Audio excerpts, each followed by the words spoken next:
जी आप सबका बहुत बहुत स्वागत करती हूँ मेरी आज की वीडियो में। दोस्तों आज हम बना रहे हैं उपमा। तो चलिए फटाफट से देख लेते हैं उपमा बनाने के लिए हमें कौन कौन सी चीज़ें चाहिए। उपमा बनाने के लिए मैंने यहाँ पे लिया है 1 कप यानी करीब 100 ग्राम के करीब सूजी लिया है। हमारे पास वो क्या होता है, बाज़ार में 2 प्रकार की सूजी मिलती है, तो एक वो बारीक वाली होती है और दूसरी ऐसी मोटी वाली सूजी होती है। तो मैंने यहाँ पे वो मोटी वाली सूजी ली है। इससे क्या होगा कि हमारे जो उपमा बनेंगे वो थोड़े खिले खिले से बनेंगे। और एक बात और मैं आपको बताना चाहती हूँ कि हमारे पास अगर वो मेज़रमेंट वाले कप्स या फिर ऐसे स्पून्स नहीं है तो कोई प्रॉब्लम नहीं है। आपके घर में ऐसे चाय पीने वाले वो कप होते हैं ना, अब इसी तरह से किसी भी कप या फिर ऐसी कोई कटोरी आपके पास अगर होती है तो इसका भी मेज़रमेंट के लिए यूज़ कर सकते हैं। और स्पून्स के लिए हमारे जो खाने वाली चम्मच हमारे घर में होती है तो इसीलिए अवेलेबल होती है, इसका हम यूज़ कर सकते हैं मेज़रमेंट के लिए। मैंने ज़्यादातर अपने सारे ही मेज़रमेंट इसी तरह से कप कटोरी या फिर ऐसी स्पून से किए हुए हैं, ठीक है, तो आप इसका यूज़ कर सकते हैं। तो चलिए आगे बढ़ते हैं। इसी के साथ मैंने यहाँ पे लिए हैं 3 बड़े चम्मच मूँगफली, 2 चम्मच ऑयल घी लिया है, सॉरी आप इसकी जगह पे ऑयल का भी यूज़ कर सकते हैं। आधी चम्मच मैंने नींबू का रस लिया है। हरे मटर के दाने मैंने 2 चम्मच लिए हैं। आपके पास, मेरे पास ये स्टोर किए हुए थे, आपके पास फ्रेश हो तो आप उसका भी यूज़ कर सकते हैं। इसी के साथ मैंने कुछ हरे धनिया लिए हैं। साथ में एक बड़ा प्याज मैंने काट कर रखा है, चाहो तो आप छोटे 2 प्याज भी ले सकते हैं। कुछ सूखे हुए मेरे पास कड़ी पत्ते थे, आप चाहो तो फ्रेश भी डाल सकते हो। एक बड़ी हरी मिर्च, आधा इंच अदरक का टुकड़ा जिसको मैंने यहाँ पे कद्दूकस किया हुआ है, और आधी चम्मच मैंने यहाँ पे नमक लिया है। तो चलिए जल्दी से शुरू करते हैं उपमा बनाना। सबसे पहले एक कढ़ाई को मैंने गैस पर रख दिया है और बिल्कुल धीमी आंच पर रखा है। और अब जो हमने घी लिया था उसमें से 1 चम्मच जितना घी मैं इसमें डाल रही हूँ, क्योंकि सबसे पहले हमें सूजी को सेकना है, तो उसके लिए 1 चम्मच जितना घी मैंने लिया है। और अब उसमें जो सूजी हमने ली थी वो मैंने डाल दी है। और अब इसे धीमी आंच पर ऐसे ही चलाते हुए सेक लेना है, ताकि जब तक सूजी हमारा सेक कर रेडी होगा तो उसका कलर थोड़ा सा चेंज हो जाएगा और उसमें से एक अच्छी सी खुशबू आने लगेगी पके हुए की। तो मतलब पता चल जाएगा कि सूजी हमारा सेक कर रेडी हो गया है। तो तब तक हमें इसे ऐसे ही चलाते हुए सेक लेना है, ताकि कहीं नीचे लगे नहीं, इस बात का ध्यान रखते हुए हमें इसे चलाते रहना है। तो बस थोड़ी देर के बाद देख सकते हैं कि हमारा सूजी सेक गया है। तो अब उसे निकालने के बाद जो बाकी बचा हुआ घी था वो मैंने कढ़ाई में डाल दिया है और अभी इसे दोबारा अच्छे से गर्म कर लेना है इस घी को। अब हमें क्या करना है कि जब घी हमारा गर्म हो जाएगा तो उसके बाद हमें उसमें जो मूंगफली के दाने हमने लिए थे वो डाल देने हैं, क्योंकि हमें इसे बस शैलो फ्राई जितना करना है, ताकि ये कच्चे मूंगफली के दाने हैं तो जब हम उपमा में इसे डालेंगे तो ये कच्चे ना लगे।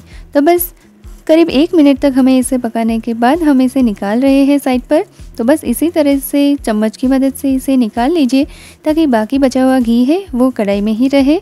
अगर आपको लगे कि घी थोड़ा कम है तो ज़्यादा डाल सकते हैं, लेकिन इतना इनफ है। तो उसमें कड़ी पत्ते मैंने डाल दिए हैं और उसके बाद हरी मिर्च को डालकर हम सारी चीज़ों को मिक्स कर लेंगे, ताकि घी में ये अच्छे से मिक्स हो जाए। उसके बाद जो हरे मटर के दाने हमने लिए थे ना, वो हमें इसमें डाल देने हैं। जैसा मैंने पहले बताया कि आप यहाँ पे फ्रेश भी ले सकते हैं, मेरे पास ये स्टोर किए हुए दाने थे तो मैंने यही लिए हैं। अब उसके बाद मैं इसमें एक बड़ा प्याज डाल रही हूँ और इन सारी चीज़ों को अच्छे से इसे चलाते हुए हम मिक्स कर लेंगे। तो उसे मिक्स करने के बाद अब हम लेंगे जो हमने ग्रेटेड जिंजर लिया था, वो भी मैं इसमें डाल रही हूँ इसी स्टेज पर, ताकि वो भी इन सारी चीज़ों के साथ अच्छे से पक जाए। और इन सारी चीज़ों को ऐसे ही चलाते हुए थोड़ी देर के लिए ऐसे ही हम पका लेंगे, ताकि ये अच्छे से थोड़ी सी पकनी शुरू हो जाए।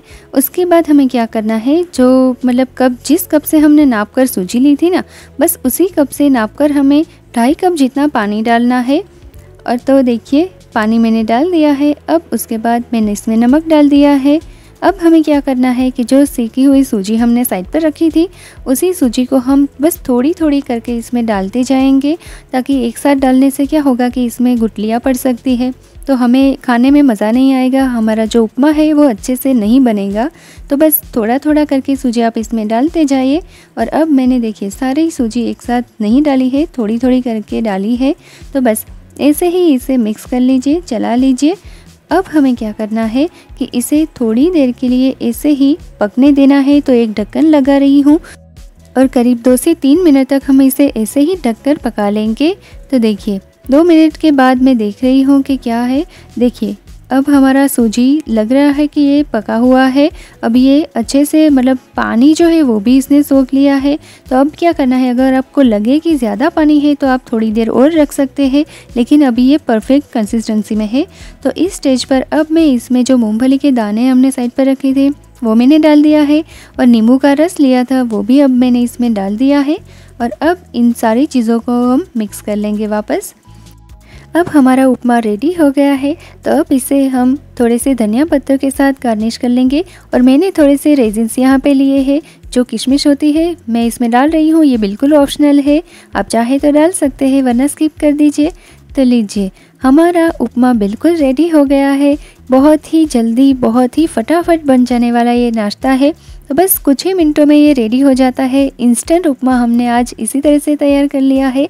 तो जब आपका नाश्ता करने का ऐसा मन हो तो इसे बनाइए और एंजॉय कीजिए। लीजिए दोस्तों, तैयार है हमारा इंस्टेंट बनने वाला उपमा। मैं तो इसे एंजॉय करने जा रही हूँ और आप भी इस रेसिपी को ट्राई कीजिए और कमेंट सेक्शन में लिखकर मुझे ज़रूर बताना कि आपको मेरी ये रेसिपी कैसी लगी है। तो चलिए मिलते हैं मेरी नेक्स्ट वीडियो में एक और मज़ेदार रेसिपी के साथ। तो तब तक के लिए अपना ख्याल रखिए। Bye bye.